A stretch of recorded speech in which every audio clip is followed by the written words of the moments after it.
बिस्मिल्लाहिर्रहमानिर्रहीम, अस्सलाम वालेकुम। आप देख रहे हैं program capital live with Anika. मैं हूं आपके साथ अनीका निसार। नाज़रीन, प्राइम मिनिस्टर इमरान खान ने आज अपने पार्लियामेंटेरियन से मुलाकात की। इस मुलाकात के अंदर बहुत सारे डिसीजंस हुए, जिसके अंदर सेनेट के इंतखाबात के हवाले से जो है वो कानूनी तरामीम करने का फैसला भी हुआ है। इस मुलाकात के अंदर एहतसाब की बात भी की गई और यकीनन बाकी जो पीडीएम के रिलेटेड बातें हैं उनको भी ज़ेरे बहस लाया गया और ज़ेरे गौर लाया गया। प्राइम मिनिस्टर साहब आज के दिन कुछ बड़े कंफर्टेबल अपने पार्लियामेंटेरियंस के साथ नजर आ रहे थे। ऐसे पार्लियामेंटेरियंस भी हम लोगों को इसी बैठक में नजर आए जो कि अक्सर औकात ये शिकायत करते हुए सुनाई देते थे कि प्राइम मिनिस्टर साहब से कई अरसे तक हमारी मुलाकातें नहीं होती। तो ये मुलाकात होना, अपने इत्तेहादियों के साथ भी बैठना और साथ ही साथ अपने एमएनए पार्लियामेंटेरियंस को सुनना, ये भी एक इंपॉर्टेंट बात है। बीच में फिर बात ये भी आई कि कुछ पार्लियामेंटेरियंस बड़े नाला हैं। स्पेशली सिंध के अंदर अगर बात की जाए तो पार्लियामेंटेरियंस को कुछ गम और गुस्सा है कराची के मामलात के ऊपर। कराची को किस तरह से हैंडल किया जा रहा है, सिंध को कैसे हैंडल किया जा रहा है, उन तमाम चीज़ों के ऊपर। गवर्नर सिंध से नाराज़ी है, हफीजुल्लाह साहब से नाराज़ी है। ये तमाम सिचुएशन है क्या असल में, इस हवाले से बात करेंगे। Last but not the least, कुछ इजरायली डिफेंस मिनिस्टर की जो गुफ्तगू है उसके ऊपर भी बात करेंगे कि ईरान के ऊपर हमला हो सकता है, नहीं हो सकता, क्या होने जा रहा है, पाकिस्तान का रोल क्या रहेगा इस पूरे खित्ते के अमन व अमान के हवाले से। इन तमाम चीज़ों के बारे में बात करेंगे। मेरे साथ जो मेहमानान मौजूद होंगे मैं उनका तारुफ करके बाद फिर बाकायदा डिस्कशन की तरफ चलेंगे। हमारे साथ लाहौर स्टूडियो में मौजूद हैं साबिर शाह साहब, वेरी सीनियर जर्नलिस्ट। बहुत शुक्रिया साबिर शाह साहब, आपने हमें ज्वाइन किया। इसके अलावा जनरल एजाज अवान साहब हमारे साथ मौजूद हैं, डिफेंस एनालिस्ट। बहुत शुक्रिया जनरल साहब, आपने भी हमें ज्वाइन किया। हमारे साथ आखिर में मौजूद होंगे इंटरनेशनल रिलेशनशिप्स को डिस्कस करने के लिए नजमुद्दीन शेख साहब, जो कि यूएस में पाकिस्तान के एम्बेसडर रह चुके हैं। बहुत शुक्रिया शेख साहब, आपने भी ज्वाइन किया। अभी ब्रेक की तरफ जाएंगे, ब्रेक के बाद वापस आएंगे, उसके बाद फिर बाकायदा डिस्कशन का आगाज करेंगे।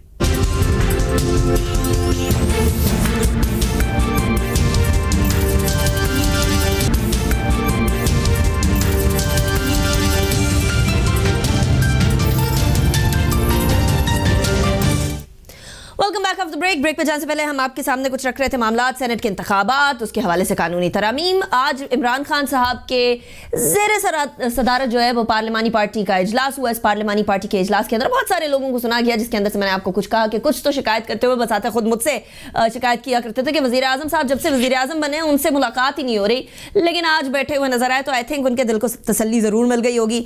अच्छा, अब मसला ये है कि एक तरफ पाकिस्तान डेमोक्रेटिक मूवमेंट को अंदरूनी मसाइल का सामना है, तो दूसरी तरफ हुकूमत को भी अंदरूनी मसाइल का सामना है। हमारे साथ जनरल एजाज अवान साहब और साबिर शाह साहब फॉर दिस सेगमेंट मौजूद हैं। सबसे पहले साबिर शाह साहब मैं आपकी तरफ ही आऊँगी। सियासी महाज के ऊपर इमरान खान साहब अपने इत्तेहादियों और अपने ही पार्लियामेंटेरियंस को उस तरह से सेटिस्फाई नहीं कर पाए। Was the governance that challenging कि अपने जो लोग हैं, अपने अतराफ के जो लोग हैं, उनके साथ ही उस तरीके से मिल बैठ कर जो डिस्कशन है वो मुश्किल हो जाए। और आज जाकर ये पार्लिमानी पार्टी की जो मुलाकात है इसके अंदर बहुत सारे शिकवे शिकायत भी सामने आए मेरे ज़राए के मुताबिक। ये ज़रूरत ना पड़ती अगर कॉन्टैक्ट बहाल रहता। जहाँ तक तो अंदरूनी चैलेंजेस का ताल्लुक है, यानी आप पाकिस्तान तहरीक इंसाफ की बात कर रही हैं, तो Anika this is my personal view, he has no challenge at all within PTI? No, not at all. Yes, people have begged for tickets and the remainder were incorporated into PTI before the elections. We all know how it happened. So जिन्होंने incorporate कराए होंगे, जो allies बने होंगे अपनी ज़रूरतों के तहत, वो इनके साथ ही रहेंगे, वो भी अब कहीं नहीं जा सकते। इत्तेहादियों की तरफ से कोई चैलेंज नहीं है? Not at all. Not at all. Even if they resign, nothing will happen. You saw the Senate elections. I'm very clear on this. I was the first man who told you जब PDM का नाम रखा गया, Pakistan democratic alliance, कि भाई आपस में टूट छूट जाएंगे।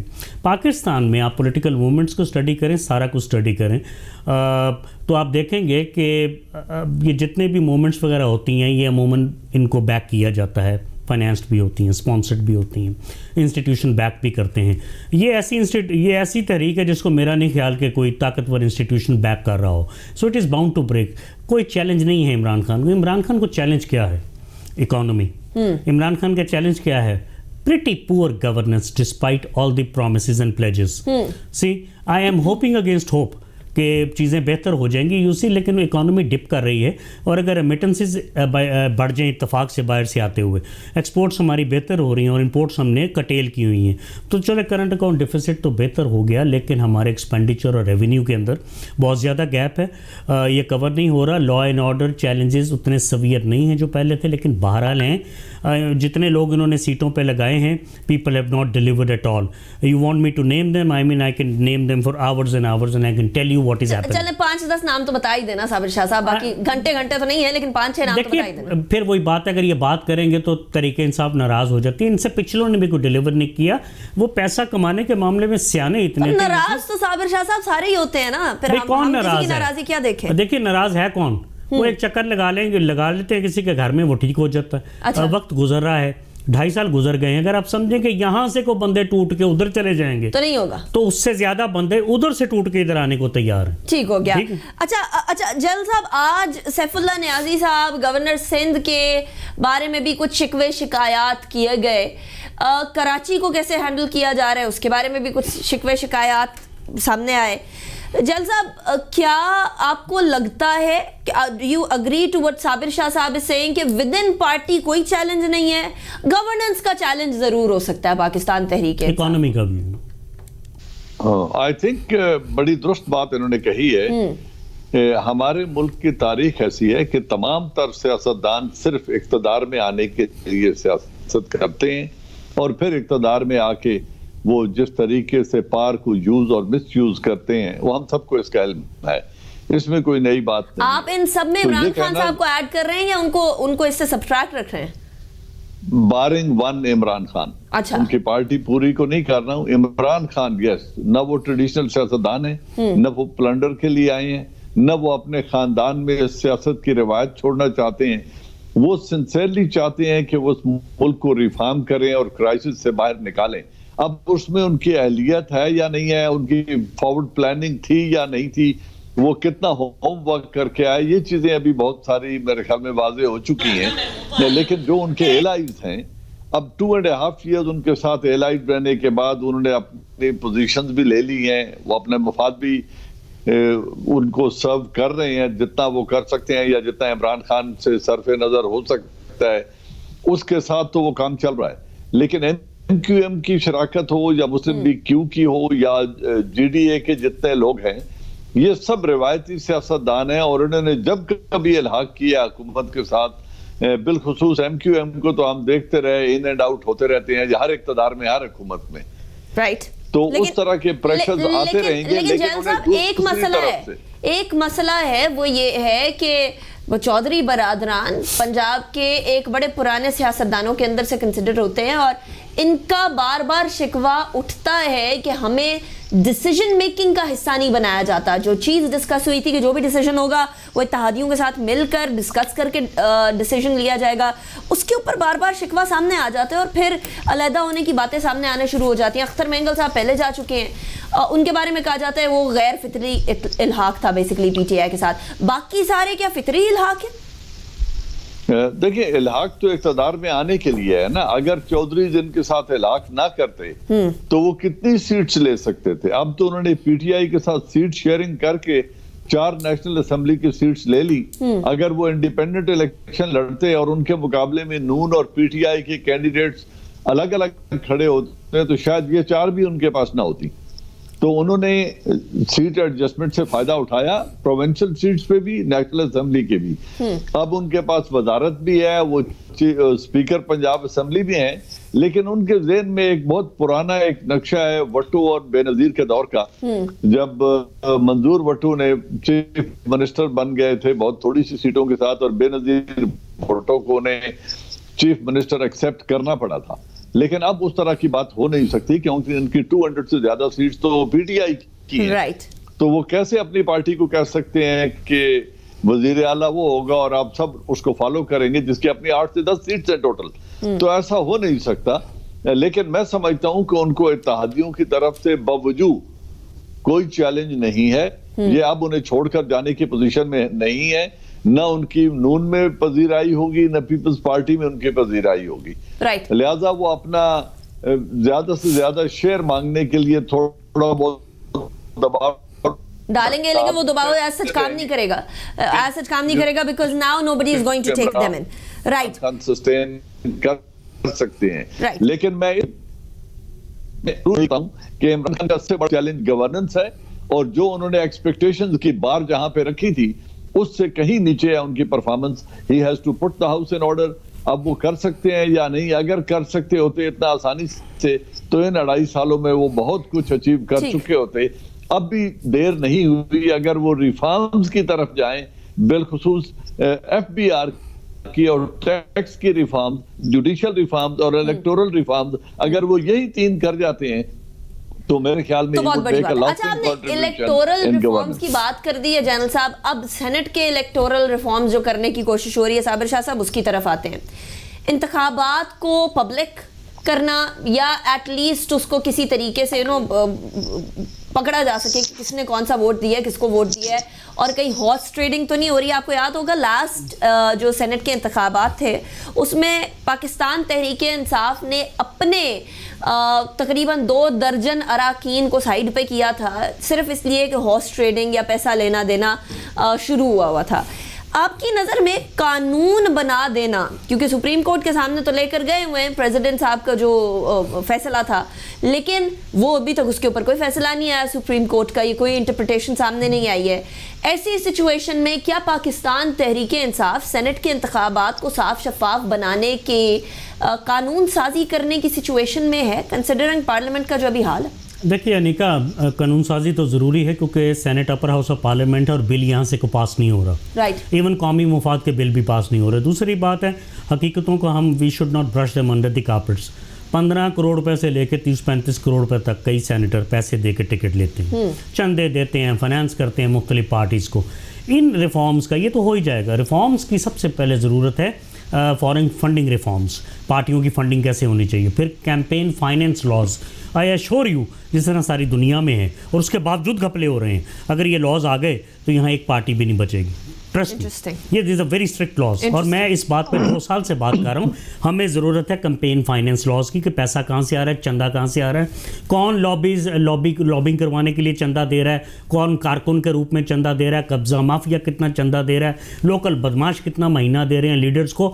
یہ یہاں نام لیتے رہیں گے, میں صبح عدالت میں پھنس جاؤں گا, میرے پاس ثبوت کوئی نہیں ہے. We all know this and this is happening since the time of Nawab Kala Bagh.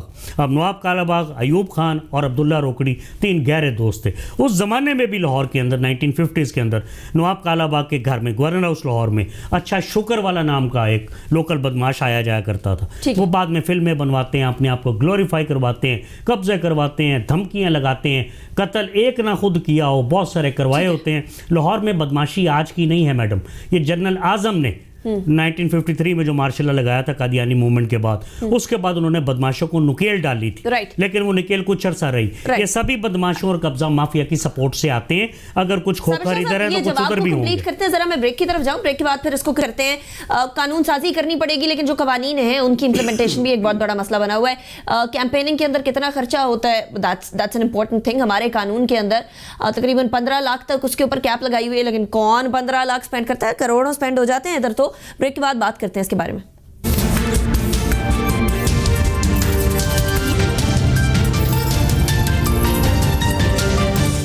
Welcome back after break. Break پہ جانے سے پہلے صابر شاہ صاحب آپ بات کر رہے تھے, مکمل کر لیجیے گا, اس کے بعد پھر میں جنرل صاحب کی طرف چلتی ہوں. اچھا, میں آپ کو قبضہ گروپوں کی ہسٹری دینا چاہ رہا تھا. بہرحال بہت سارے بدماش آئے, سیاستدانوں نے یوز کیے, پولیس کے ہاتھوں مر گئے, اپنی دشمنیوں میں مر گئے. 4 دن ان کے بہت زیادہ ہوتے ہیں. ابھی تو قبضہ مافیا, لینڈ مافیا کے اوپر تو ابھی بھی تو کریک ڈاؤن چل رہا ہے نا صابر شاہ صاحب. دیکھیے سلیکٹیو ہے, ابھی یہاں بہت بڑے بدماش موجود ہیں جن کے اوپر ابھی بھی ہاتھ نہیں پڑا ہوا. کس جماعت سے تعلق رکھتے ہیں؟ بس مسلم لیگ نون نے بہت زیادہ پالے تھے یہ, اور اگر عمران خان چپ ہیں تو واللہ عالم کس مسلط کے تحت چپ ہیں. زرداری صاحب کے بھی تعلقات رہے ہیں لوگوں کے ساتھ. بدماش کون سا کروڑ پتی ہے, 11 پتی لوگ ہیں, ٹاپ کلاس لائرز ان کے پاس ہیں, پروسیکیوٹر نالائق ہوتے ہیں, اور جج بھی وکیلوں میں سے جج بنے ہوتے ہیں. پھر جسٹس بلال جیسے جج بھی آئے ہوئے ہیں ننو گرایا کیس میں. سو جب تک جوڈیشری کسی بھی منتخب حکومت کا ساتھ نہیں دے گی, آپ بدماش چھوڑ کے, اتنے بڑے بدماش چھوڑ کے محلے کا بدماش نہیں پکڑ سکتی. انیکا یہ فائنینسیئر ہیں, اسپانسر ہیں, یہ آسان ہے جو میں کہہ رہا ہوں. 50 لاکھ, 2 کروڑ, 5 کروڑ, 10 کروڑ, 25 साथ में क्लाशनकोव वाले, मरियम के साथ हों, नवाज शरीफ के साथ हों, बिलावल के साथ हों, चलिए इमरान खान के लोगों के साथ हों। फिर कोई पार्लियामेंटेरियन किसी भी किस्म के रिफॉर्म की तरफ क्यों जाएगा साबिर शाह साहब? मैं आपको कह रहा हूं ऐसा कोई बिल ही जल्दी पास नहीं होगा। Somebody has to have, इतनी फ्रेल मेजॉरिटी नहीं चाहिए, 2/3 मेजॉरिटी चाहिए। नवाज शरीफ ने तो बेड़ागर किया अपने 2-3 टेन्योर्स का, इमरान के पास तो मेजॉरिटी नहीं है। मेरा ख्याल है हुकूमत एक्सेप्ट नहीं करनी चाहिए थी, सीधी मैं आपको बात कर रहा हूँ। और अगर सेनेट का मसला है तो बजोरे बाजू इसको ठीक करें। अगर अपर हाउस ऑफ पार्लियामेंट का ये हाल रहा, बिल कोई ना पास हुआ, तो आप तो इतनी तनख्वाहें ले रहे हैं। 1100-1200 आदमी है प्रोविंशियल असेंबलीज का, सेनेट का, नेशनल असेंबली का, मेरा ख्याल अरबों रुपए की आप तनख्वाहें ले गए हैं, गाड़ियां आपने बर्बाद कर दी हैं, सरकारी पेट्रोल बर्बाद कर दिए। Should not have accepted a government like that. Imran Khan साहब तो खुद कहा करते थे ना, एक सेशन के अंदर कितने पैसे लग करके भी तो देखे ना। लेकिन कहना कुछ और होता है, करना कुछ और होता है। जनरल साहब, अल्टीमेटली घूम फिर कर बात ये आती है कि इमरान खान साहब जो करना चाह रहे हैं वो हो नहीं रहा, जो हो रहा है वो चाहते नहीं है। What's going wrong? अनिका, इस मुल्क की ट्रेजेडी सिर्फ इतनी है कि कौवा हंस की चाल चलता रहा है हर दौर में। जो इस्लाहात कर सकते थे, ताकत थी, रिफॉर्म्स कर। राइट जनरल साहब, मैं आपकी तरफ वापस आती हूं। खिलौन गए जी जनरल साहब, कंटिन्यू। जी, तो वो जो जनरल मुशर्रफ और जनरल जियाउल हक थे, अगर वो चाहते तो इस मुल्क में रिफॉर्म्स कर सकते थे। 10 साल का एक्सटेंडेड टेन्योर था, बेपनाह ताकत थी, नूरा असेंबलियां थी, उनकी जरूरत ही नहीं थी कि उनकी बात को डिनाई कर सकते। लेकिन अनफॉर्चुनेटली उन्होंने बहुत वक्त जाया किया और मुल्क को रिफॉर्म करके सिस्टम नहीं दे सके। वो जुडिशियल रिफॉर्म्स भी कर सकते थे, इलेक्टोरल रिफॉर्म्स भी कर सकते थे, लैंड रिफॉर्म्स भी कर सकते थे, जो हिंदुस्तान ने बहुत पहले नेहरू के दौर में कर ली थी। लेकिन हम ये सब सिस्टम नहीं बना सके और फिर वो खिलौना बन गए उन मफाद प्रस्त सियासतदानों के हाथों में। बावजूद कभी आर्टिकल 6 से बचने के लिए, कभी अपने इक़्तिदार को तूल देने के लिए, इन्हीं नौसरबाजों के हाथों में खिलौना बन गए और फिर वक्त गुजरता गया। अब इमरान की ट्रेजेडी ये है कि ये करना चाहता है, जेन्युइनली करना चाहता है, लेकिन ना असेंबली में वो अक्सरियत है 2/3 के आइन को अमेंड कर दे, कॉन्स्टिट्यूशन को अमेंड कर दे और वो रिफॉर्म्स कर गुजरे जो इस मुल्क की फलाह के लिए। वो अक्सरियत नहीं है। और जो जुडिशरी है, जैसे अभी साबिर साहब ने कहा कि जुडिशरी अगर इनका भरपूर साथ देती तो शायद कोई इनकलाब बर्पा हो सकता था। लेकिन हमारी जुडिशरी भी, क्योंकि ये बार से इलेक्ट हुए जजेस होते हैं, वो भी अपने हर बार में, नून का अलग फैक्शन है, पीपल्स पार्टी का अलग है, तहरीक इंसाफ का अलग है, मजहबी जमातों के अलग अलग हैं। लेकिन जजेस को तो सिलेक्ट करने का एक तरीका है ना जनरल साहब, जजेस को तो सिलेक्ट करने का एक तरीका है ना, उसके लिए तो सीएम एंड गवर्नर एंड पहले बन गया था, जो पहले तरीका था उसमें भी यही होता था कि पहले जजेस बना के बाहर से उन्हें 2 साल के लिए एड हॉक जज लगाया जाता था और उस एड हॉक टेन्योर में उनसे अपनी मर्जी के फैसले करवाए जाते थे, तब उन्हें परमानेंट करते थे।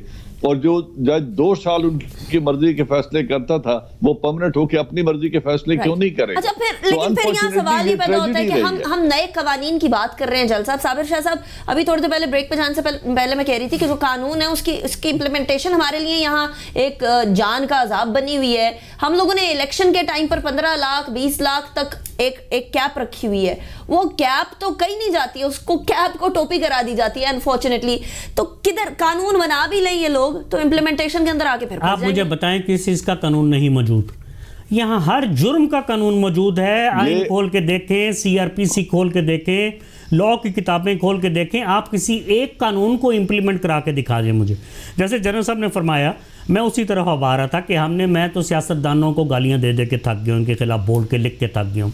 जजों के खिलाफ भी हम बोल लेते हैं, बहुत मेहरबानी, कंटेम्प्ट ऑफ कोर्ट मुझ पे आज तक नहीं लगी।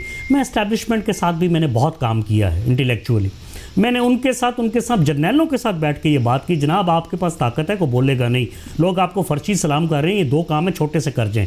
हुआ नहीं। लियाकत अली खान के ज़माने से, कायद आज़म की डेथ के बाद द रॉट स्टार्टेड, 5-6 वज़राए आज़म बदल गए, अयूब खान आ गए, बीडी मेंबर्स का सिलसिला शुरू हुआ। आपको अंदाज़ा नहीं है, ये मेरी पैदाइश से पहले की बात है, जो कि मेरे फादर पॉलिटिक्स में थे, वो मुझे बताया करते थे कि सबसे पहला फ्रॉड पाकिस्तान की हिस्ट्री में कौन सा हुआ है, वो सेटलमेंट क्लेम्स का हुआ है। इंडिया से जो आया लुटा पुटा या वैसे ही, उसने कहा जी मेरे बाप की हवेली थी, मुझे यहाँ पे हवेली दे दे। मैं यहाँ पे जितने हॉस्पिटल देखता हूँ वो हिंदुओं के नाम के, बेतहाशा इंस्टीट्यूशन देखता हूँ ये अंग्रेज़ों ने बनाई है, हिंदुओं ने बनाए। वल्लाह आलम यहाँ से आके फिर उन्होंने मकानों पे, गलियों पे कब्जे किए हैं, उन्हें कमर्शियल स्टेटस दिलवाया। कमी कमीन जब अरबपति हो जाए, याद रखें नहीं, कमी कमीन जब अरबपति हो जाएगा तो he will rig havoc with the system. ये सोशल फाइबर को बर्बाद करेगा। हलवाइयों के बच्चे इन्होंने अरबपति कर दिए। सोशल फाइबर नहीं सही हो सकता, नहीं बर्बाद किया है इन्होंने, हो गया बर्बाद अब साबिर शाह साहब। लेकिन जैन साहब, इमरान खान साहब सोशल फाइबर तो नहीं सही कर सकते ना, जिसकी तरफ साबिर शाह साहब इशारा करें। This requires like the whole country to be together with him. That's not possible. देखिए मुल्क तो जैसे हमने पहले कहा, हम ओवर पोलिटिसाइज्ड सोसाइटी है, to a great extent polarized society है, और ओवर लेजिस्लेटेड मुल्क है ये। हर चीज के लिए कवानीन मौजूद हैं, लेकिन कानून पे जब अमल दरामद ना हो तो कानून अपना एहतराम खो देता है। इस मुल्क में कानून का एहतराम खत्म हो चुका है, क्योंकि सिलेक्टिव एप्लीकेशन ऑफ लॉ रही है। गरीब के लिए डंडा और अमीर को सलाम किया जाता रहा, और उसके तमाम बुराइयों से सरफ नजर किया जाता है। इसीलिए हम चाहते हैं कि एक सिस्टम चेंज और एक रेवोल्यूशन की जरूरत है।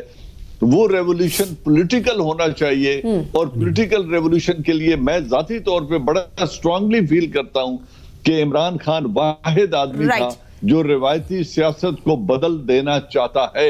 इसके अलावा कोई सियासतदान नहीं है जो रिवायती सियासत को बदलना चाहता हो, जो मुल्क में इस्लाह चाहता हो। लेकिन अनफॉर्चुनेटली इनके पास वो अक्सरियत नहीं आई कि ये कोई बड़ा रेवोल्यूशन ला। ठीक हो गया, ठीक। मैं ब्रेक की तरफ जा रही हूँ, मिनट का वक्त खत्म हो गया। जान साहब thank you so much, Sabir Shah साहब बहुत शुक्रिया आपने ज्वाइन किया। लेकिन अल्टीमेटली घूम फिर के बात ये आती है कि इमरान खान साहब सिर्फ एक वादा पूरा कर दें अगर पाकिस्तानियों से किया हुआ, तो वो भी बहुत सारी चीजें तब्दील कर देगा। दो नहीं एक पाकिस्तान, कानून का निफाज हर किसी के ऊपर उसी तरीके से हो तो ऑटोमेटिकली बहुत सारी लेजिस्लेशन की जरूरत नहीं पड़ेगी। Implementation is our main problem. हाँ, सेनेट के इंतखाबात की लेजिस्लेशन हो जाए तो फिर काफी चीजें साफ शफाफ हो जाएंगी। अभी ब्रेक की तरफ चलते हैं, ब्रेक के बाद बात करेंगे कि हमारे यहाँ रीजनल स्टेबलाइजिंग फैक्टर्स कुछ नजर आ रहे हैं हम लोगों को, उनका क्या होगा। हमारे साथ मौजूद होंगे नजमुद्दीन शेख साहब जो कि पाकिस्तान के एम्बेसडर रह चुके हैं यूएस के अंदर। After break.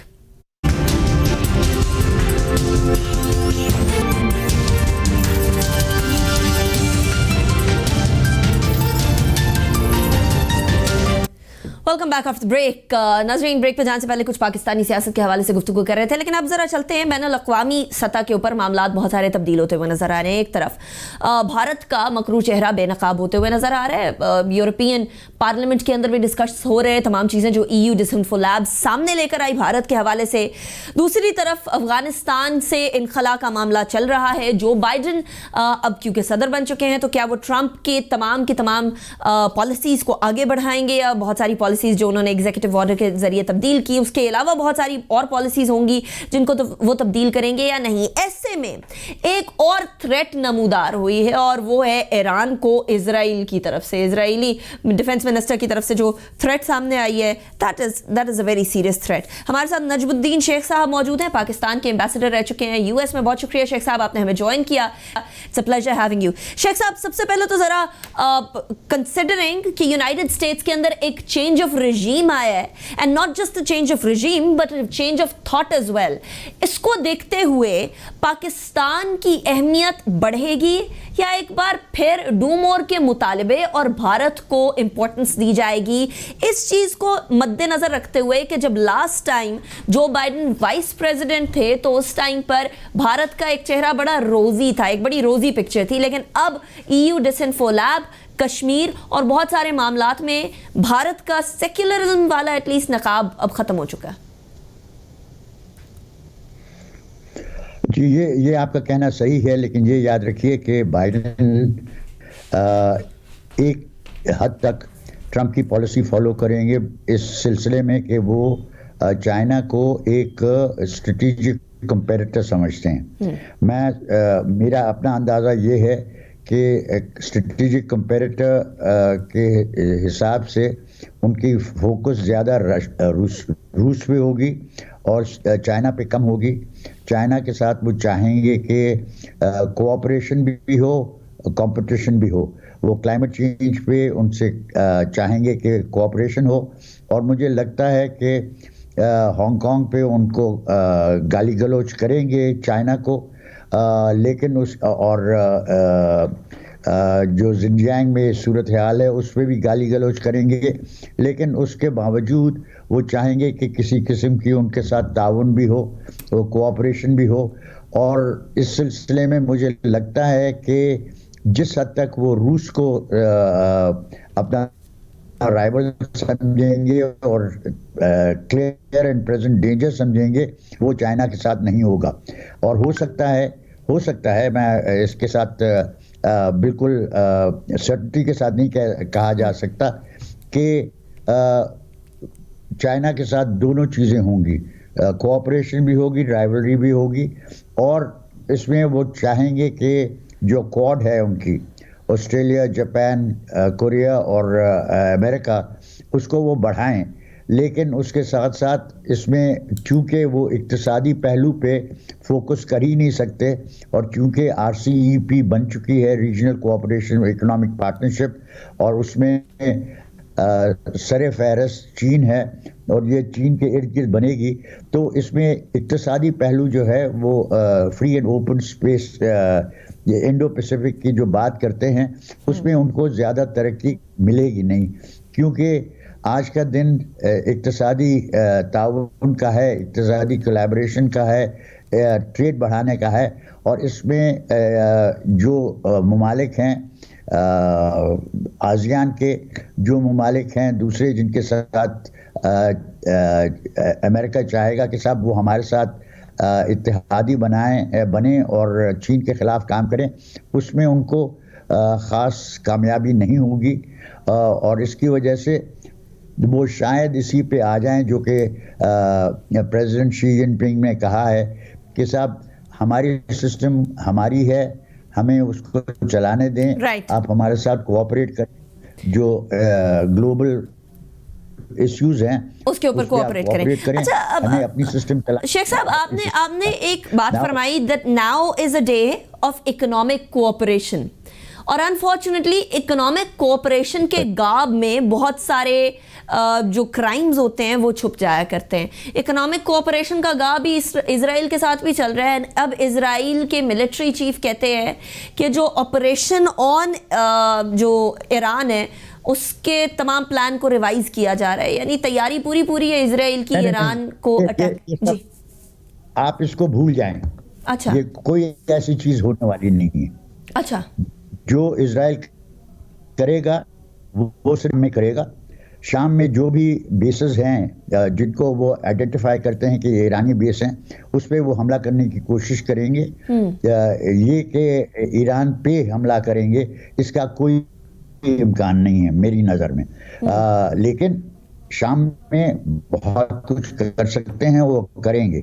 जो भी वहाँ पे बेसेस वो आइडेंटिफाई करेंगे कि ये ईरानी बेस है या यहाँ पे ईरानी इन्फ्लुएंस है, उसको वो तबाह करने की कोशिश करेंगे, लेकिन ईरान पे हमला करने का सवाल नहीं उठता। बाइडेन साहब जो हैं वो JCPOA को रिज्यूम करेंगे। अब करेंगे कैसे और किस किस शरायत लगाएंगे, ये एक बड़ा सवाल है। ईरान ने ये वाजे कर दिया है कि जब हमने आपके साथ ये एग्रीमेंट नेगोशिएट की थी तो उसमें जो लिमिटेशंस थी, जो महदूद चीज़ें हमने अपने आप पे लगाई थी, वो हम कायम रखेंगे।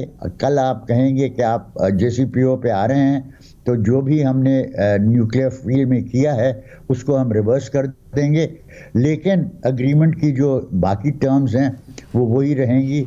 आप ना हमसे मिसाइल्स की बात कर सकेंगे, ना आप ये बात कर सकेंगे कि साहब आपके ताल्लुकात बाकी ममालिक के कैसे हैं। ये एक मौजू है जिसपे कुछ वक्त लगेगा, लेकिन JCPOA रिज्यूम होगा। जहाँ तक आपका अब हमारे लिए जो अहम सवाल है, जिस आपने सवाल पूछा था कि अफगानिस्तान में क्या होगा, और अफगानिस्तान में मुझे लगता है कि अब जो सूरत हाल पैदा हो रही है, पहले आपको देखना है कि अमेरिका में जो कानून पास किया है, जो डिफेंस ऑथराइजेशन बिल में पास किया है, उसमें उन्होंने कहा है कि साहब कांग्रेस के साथ कंसल्ट करेंगे, और अगर فوج کو آپ اپنی فوج کو 2000 سے کم کریں گے تو آپ پہلے ہمیں پوری جسٹیفیکیشن لکھ کے دیں گے اور ہم پھر آپ کو بتائیں گے. So it's still very fluid. So it's still very fluid. نجم شیخ صاحب بہت شکریہ آپ نے جوائن کیا. Analysis was very apt. Iran کے ساتھ کیا ہونے جا رہا ہے کیونکہ الٹیمیٹلی افیکٹ پاکستان ہی ہوتا ہے. یہاں افغانستان کے اندر جنگ ہوئی, پاکستان نے سفر کیا. ایران کے ساتھ کچھ ہوتا ہے تو پاکستان سفر کرے گا. تو اسی لیے ہمارے ہمسایوں کا امن بہت زیادہ ضروری ہے. اسی کے ساتھ انیکا نثار کو اجازت دیجیے. اپنا بہت خیال رکھیے گا. اللہ حافظ. ناصر.